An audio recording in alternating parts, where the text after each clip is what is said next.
Welcome students, आज का जो मेरा सेशन है वो इंटरनेशनल इकोनॉमिक्स को लेकर है। आज हम इस सेक्शन में जो बात करने जा रहे हैं, हम क्या हासिल करते हैं किसी कंट्री से जब उसके बाद स्पेशलाइजेशन होती हैं और हम उससे अपनी गुड्स एंड सर्विसेज को एक्सचेंज करते हैं। बेसिकली एक वो कंसेप्ट होता है जो कंपैरेटिव एडवांटेज डील करता है। इसको कंपैरेटिव एडवांटेज जो स्मिथ का लॉ है, उसी लॉ के अकॉर्डिंग हम देखते हैं तो ये भी एक हमें बेनिफिट नज़र आता है। और बेसिकली ये भी एक थ्योरी की तरह से इंटरनेशनल इकोनॉमिक्स की थ्योरी है जिसको हम कंसीडर करते हैं as a theory of international economics. ये बहुत इंपॉर्टेंट हमारे लिए होता है। इसमें हमारे पास रिजल्ट ये होता है, हमारा सिस्टम ये बनता है, हम इसको इस तरह से गवर्न कर लेते हैं कि हमारा जो कंट्री है वो किसी से अगर ट्रेड करता है तो उसे क्या गेन हासिल होता है, मतलब क्या फ़ायदे हासिल कर सकता है वो, और क्या फ़वाइद वो दूसरे को पहुंचा सकता है अपनी स्पेशलाइजेशन से। अब किसी कंट्री की अगर हम बात करते हैं, वो पैदावारी सलाहियत से अपने किस तरह से फ़ायदे हासिल कर सकता है या उसको फ़ायदे हासिल हो सकते हैं। देखिए, अगर कोई कंट्री है वो अपनी रिसोर्सेज को कम इस्तेमाल करके ज़्यादा प्रोडक्शन कर सकता है तो ये उसके लिए एक बेनिफिशियल वे में काम करता है, क्योंकि वो क्या करता है, वो अपनी कंट्री के अंदर मल्टीपल गुड्स को प्रोड्यूस करने का अहल होता है। ठीक है, इससे क्या होता है, इससे उसे बहुत सारी चीज़ों को इंपोर्ट नहीं करना पड़ता और वो बेसिकली लो कॉस्ट के ऊपर अपनी ही डोमेस्टिक प्रोडक्शन को बढ़ा लेता है। फिर उसके बाद वो क्या करता है, वो उस जब अपनी डोमेस्टिक आपकी जो कंजप्शन में पूरी हो जाती है तो वो उसको क्या करता है, किसी लार्ज स्केल के ऊपर ट्रेड ऑफ कर देता है, ट्रेड ऑफ करता है, जिसकी वजह से ग्लोबल मार्केट में वो कोई अपनी कमोडिटी लेकर दाखिल होता है और उस कमोडिटी के थ्रू आपकी जो ग्लोबल मार्केट है उसके अंदर प्राइस की जो फ्लक्चुएशन है उसको बैलेंस कर देता है। अब अगर हम उसके फ़वाइद की बात करते हैं कंट्री की स्पेशलाइजेशन की, तो उसमें हमें की पॉइंट देखने को मिलते हैं कि क्या क्या कुछ होता है। पहले तो उसकी कंपैरेटिव एडवांटेज बढ़ जाती है। कंपैरेटिव एडवांटेज क्या होती है कि दो कंट्रीज़ के दरमियान जो फ़र्क मौजूद होता है, बेसिकली वो क्या करता है, वो अपनी गुड्स की सप्लाई इंटरनेशनल मार्केट में कर सकता है, तो ये उसकी कंपैरेटिव एडवांटेज को बढ़ाता है। दूसरी चीज़ क्या होती है, प्रोडक्शन एफिशिएंसी, उसकी जो है प्रोडक्शन एफिशिएंसी बढ़ती है, क्योंकि जब उसके पास ये हुनर होता है कि वो अपनी पैदावार को बढ़ा सकता है और अपनी पैदावार को एफिशिएंटली मल्टीपल गुड्स के अंदर काम कर सकता है, तो यहाँ पर वो उसके पास क्या होता है, वहाँ पर उसके पास गेन आ जाता है। अब वो जो गेन आता है, वो गेन किस तरह से आता है, वो गेन कुछ इस तरह से आता है, उसको हम इस तरह से समझ लेते हैं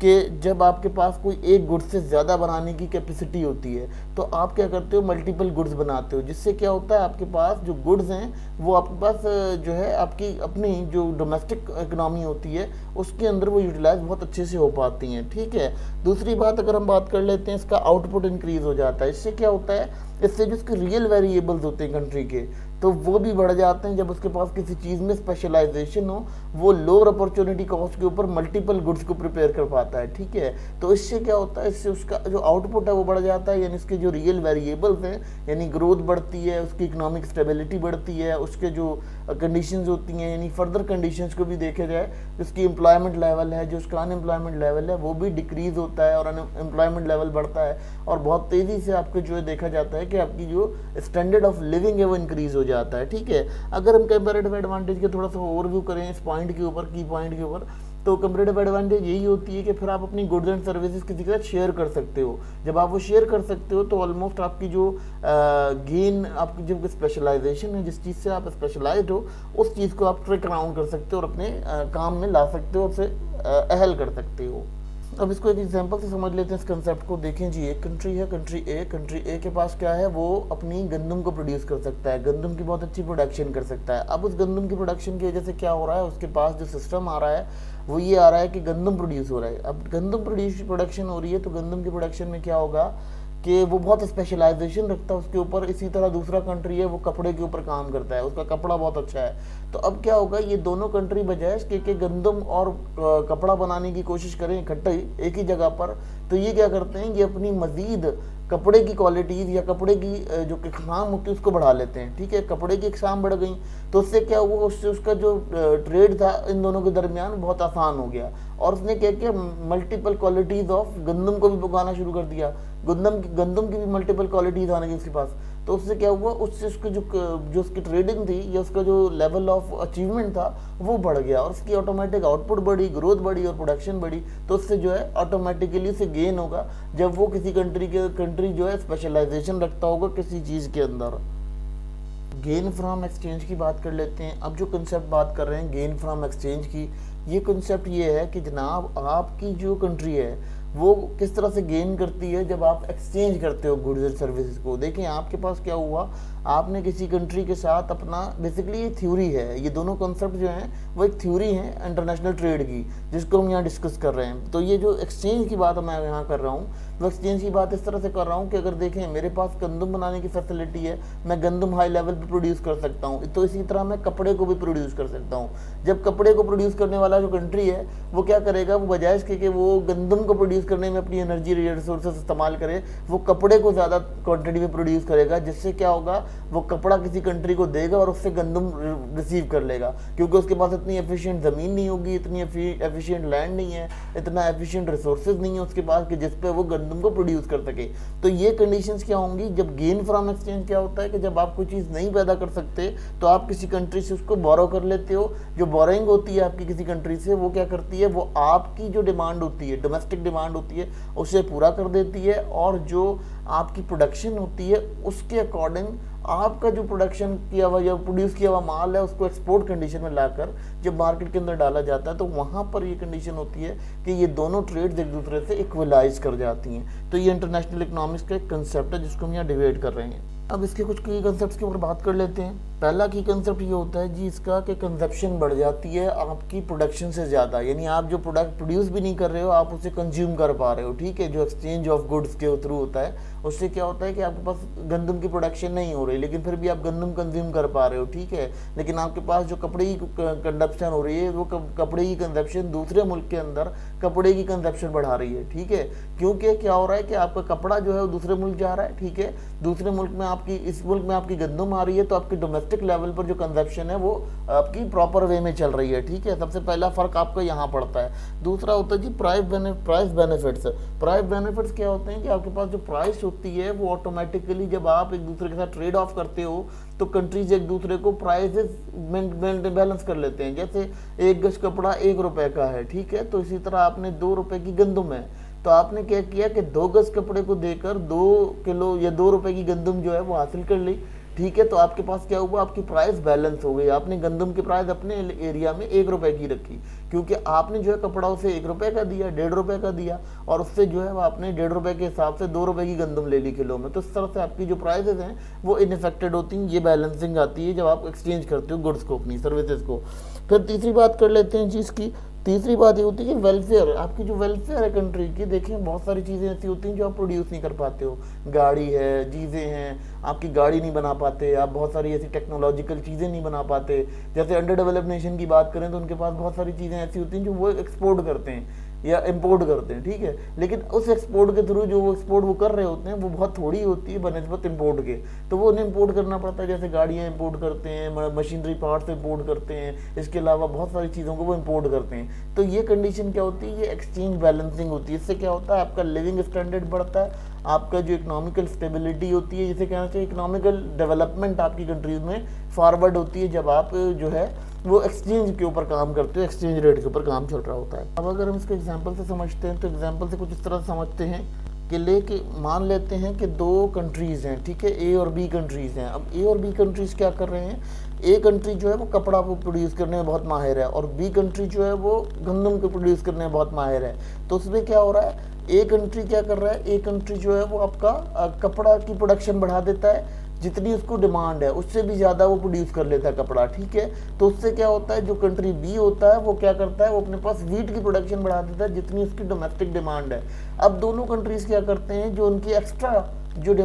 प्रोडक्शन है उस प्रोडक्शन को वो एक्सपोर्ट करते हैं, एक दूसरे से उसको जो है वो एक्सचेंज कर लेते हैं। तो क्या होता है, इससे उनका जो उनके पास प्रोडक्शन नहीं हो रही, जैसे कपड़ा बनाने वाले मुल्क में गंदम नहीं है, तो वो गंदम जब आती है तो वो गंदम से क्या करते हैं, उनका जो है गंदम की जो ज़रूरत है वो पूरी हो जाती है। फिर अगर उनके पास देखते हैं कपड़ा बनाने वालों के पास कपड़ा नहीं है तो वो क्या करते हैं, वो कपड़े को कंज्यूम कर सकते हैं और उनको जो है उनकी कंजप्शन कपड़े की पूरी हो जाती है। लेट्स सपोज एक एग्जांपल के तौर पे कि 1 किलो गंदम प्रोड्यूस की जाती है, ठीक है, जबकि डोमेस्टिक डिमांड है 3 किलो गंदम, ठीक है। तो वो क्या करता है कंट्री कि वो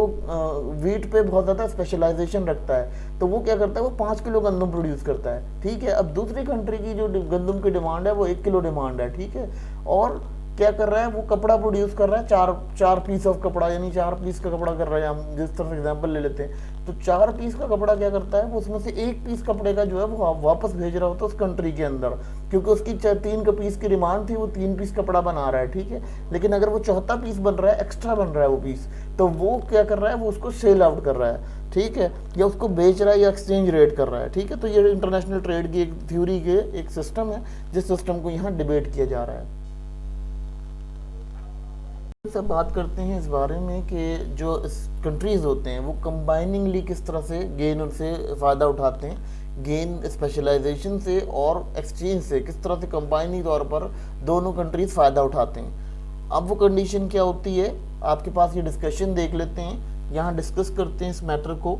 देखें, अगर मेरे पास 5 किलो गंदम बनाने की कैपेसिटी है और मैं 5 किलो गंदम बना सकता हूँ इजीली, मेरे पास बहुत सारे एफिशिएंट रिसोर्सेज हैं, लेकिन मेरी जो कंजप्शन है वो 2 किलो या 3 किलो की कंजप्शन है, तो उसके बाद जो बचा हुआ अमाउंट है गंदम का, वो मैं मार्केट पे इंटरनेशनली ट्रेड ऑफ कर दूंगा, ठीक है। जब वो ट्रेड ऑफ करूंगा तो जिस कंट्री के पास गंदम बनाने की कैपेसिटी नहीं है, जो स्पेशलाइजेशन नहीं रखता, वो कपड़ा बना रहा है, ठीक है। अब वो 5 गुना कपड़े की प्रोडक्शन रखता है, ठीक है, तो वो 5 गुना कपड़ा प्रोड्यूस करता है, ठीक है। अब उसकी जो कंजप्शन है वो 3 गुना है, तो वो क्या करता है, वो दोनों के दोनों जब अपना कपड़ा, एक कंट्री जो अपना कपड़ा मार्केट में लेकर आता है इंटरनेशनल मार्केट में, और एक कंट्री जो है अपने गंदम को लेकर आता है, तो उस सूरत में क्या होता है, दोनों कंट्रीज का ये चीज़ें देखी जाती हैं कि दोनों कंट्रीज जब अपने अपनी प्रोडक्शन को इंट्रोड्यूस कराते हैं मार्केट के अंदर, तो वहाँ क्या होता है, दोनों कंट्रीज का जो उनकी नीड्स होती हैं वो फुलफिल हो जाती हैं।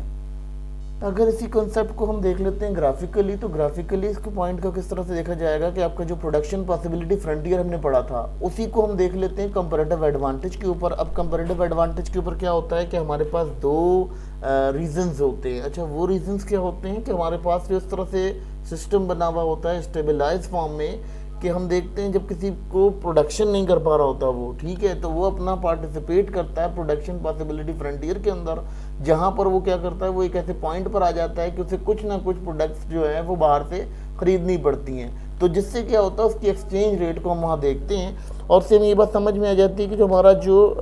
ट्रेड है दोनों कंट्री के दरमियान, वो बहुत ज़्यादा मूव करता है और वो पॉइंट आउटसाइड हो जाता है। यानी बाद दफ़ा जो है वो पीपीएफ रिप्रेजेंट करता है कि उसमें जो है ट्रेड जो है वो गेन किया गया है। यानी हम पीपीएफ का जो ग्राफ देखते हैं, तो उस ग्राफ के अंदर जो हम प्लॉटिंग करते हैं, तो उसमें ये समझ में आ जाना चाहिए कि जब हम 2 कंट्री का कंपैरिजन पीपीएफ के अकॉर्डिंग करते हैं, यानी हम प्रोडक्शन पॉसिबिलिटी फ्रंटियर के अकॉर्डिंग जब हम करते हैं, तो हमें ये चीज़ समझ में आ जाती है कि हमारे पास जो हमने किसी कंट्री से कोई चीज़ ले ली है और उसको हमने किसी को कोई चीज़ रिटर्न कर दी है, तो उससे क्या होता है, वहाँ पर हम देखते हैं कि एक पॉइंट पर कि वो दोनों के दोनों इक्विलिब्रियम स्टेट के अंदर आ जाते हैं, जिससे क्या होता है कि दोनों कंट्रीज बेनिफिशियल हो जाते हैं। ये हमें कंफर्म हो जाता है। देखें स्टूडेंट्स, ये एक ऐसा कंसेप्ट है जिसको हम समझ सकते हैं कि ये इंटरनेशनल ट्रेड एंड इकोनॉमिक्स का एक इम्पॉर्टेंट कॉन्सेप्ट है। इस कॉन्सेप्ट को स्टडी करना, इस कॉन्सेप्ट के ऊपर बात करना, ये हमारे लिए बहुत ज़्यादा एलोबरेटेड फॉर्म है और उसको डिस्कस करना भी बहुत ज़रूरी है, क्योंकि इसके बगैर आपको इंटरनेशनल इकोनॉमिक थ्योरीज को समझना मुश्किल हो जाएगा, क्योंकि हम जो आगे की थ्योरीज डिस्कस करेंगे वो बहुत ज़्यादा इस पर डिपेंडेंट है। क्योंकि ये जब आपको ये कंपैरेटिव एडवांटेज का कंसेप्ट क्लियर नहीं होगा ना, तो आपको ये समझ ही नहीं आएगा कि इंटरनेशनल इकोनॉमिक्स है क्या बेसिकली। देखिए, इंटरनेशनल ट्रेड और इंटरनेशनल इकोनॉमिक्स है तो दोनों सेम, लेकिन उनके कुछ बेनिफिट्स अलग हैं, यानी कुछ चीज़ें उनकी बहुत ज़्यादा चेंज हैं, ठीक है। उसमें क्या होता है, ये जो है बेसिकली डीप लेवल पर पढ़ाया जा रहा है आप लोगों को। तो इंटरनेशनल इकोनॉमिक्स जो है वो इस चीज़ को डिबेट करती है, और हमें ये चीज़ आपको यहाँ समझाना इसलिए ज़रूरी है ताकि आप लोग समझ पाएँ कि आपका जो नेचर ऑफ जॉब है या nature of behaviour of job है, वो आपको समझ आ सके कि आप लोग किस कंडीशन में स्टैंड आउट करते हैं या खड़े हुए हैं।